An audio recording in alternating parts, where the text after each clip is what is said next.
بسم اللہ الرحمن الرحیم۔ ایک روز حضرت جنید بغدادی رحمۃ اللہ علیہ نے ایک شرابی کو دیکھا جو نشے کی حالت میں بد مست اپنی ہی دھن میں کہیں چلا جا رہا تھا، مگر اس نے جب آپ کو دیکھا تو نشے کی حالت میں بھی پہچان گیا، مارے شرم کے اپنا سر نیچے کی طرف جھکا لیا۔ آپ رحمۃ اللہ علیہ کو اس شرابی کی یہ ادا بہت پسند آئی۔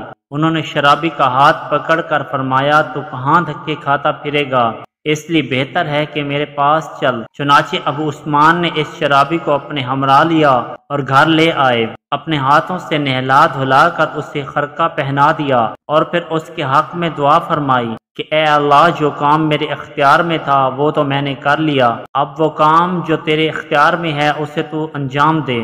ابھی آپ دعا مانگ ہی رہے تھے کہ شرابی کو یوں محسوس ہوا جیسے اس کا نشہ ختم ہو چکا ہو اور ایک اثر انگیز روشنی سے اس کے دل و دماغ روشن ہو گئے ہوں۔ یوں لگتا تھا جیسے وہ اب کسی اور ہی بلند مقام پر فیض ہو چکا ہے۔ آپ کو اپنی دعا کے اس فوری شرف قبولیت پر خود بہت حیرت اور مسرت ہوئی۔ حسن اتفاق سے اس وقت آپ کے ہم نام بزرگ صوفی ابو عثمان مغربی بھی وہاں پہنچ گئے۔ انہوں نے جب آپ کے سامنے ایک شرابی کو کھڑے پایا تو کانپ اٹھے اور ابو عثمان سے دریافت کیا کہ یہ کون سے بزرگ ہیں، کیونکہ ان کی روحانی طاقت کے سامنے میں خود کو انتہائی بے بس سا محسوس کر رہا ہوں۔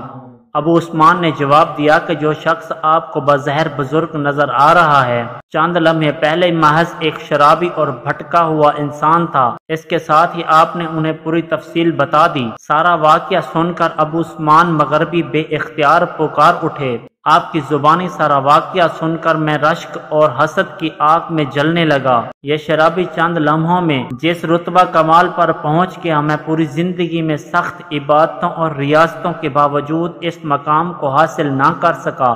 آپ رحمت اللہ علیہ نے مسکراتے ہوئے فرمایا، اس عمل پر تو میں بھی حیرت زدہ رہ گیا ہوں، لیکن اس سے میں نے یہ نتیجہ اخذ کیا کہ اللہ تعالیٰ کی رحمت کا انحصار محض عمل پر نہیں ہوتا، بلکہ یہ فیضان نظر اور قلبی کیفیت کا کرشمہ بھی ہے۔ ایک مرتبہ حضرت جنید بغدادی رحمت اللہ علیہ نے دیکھا کہ ایک شخص کو سولی پر لٹکایا ہوا ہے۔ دریافت کیا کہ اس نے کیا جرم کیا تھا۔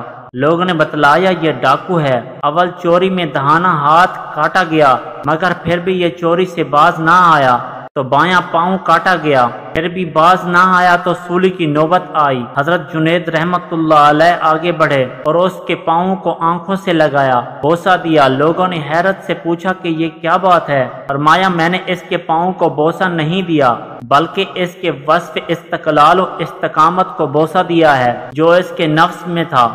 اگرچہ اس بے وقوف نے اس کو شر و مصیبت میں استعمال کیا ہے، اس کے بے جا طور پر سزا پائی، مگر ہم یہ سوچتے ہیں کہ کاش ہمیں بھی خیر و اطاعت کے معاملات میں ایسی ہی استقامت نصیب ہو جائے۔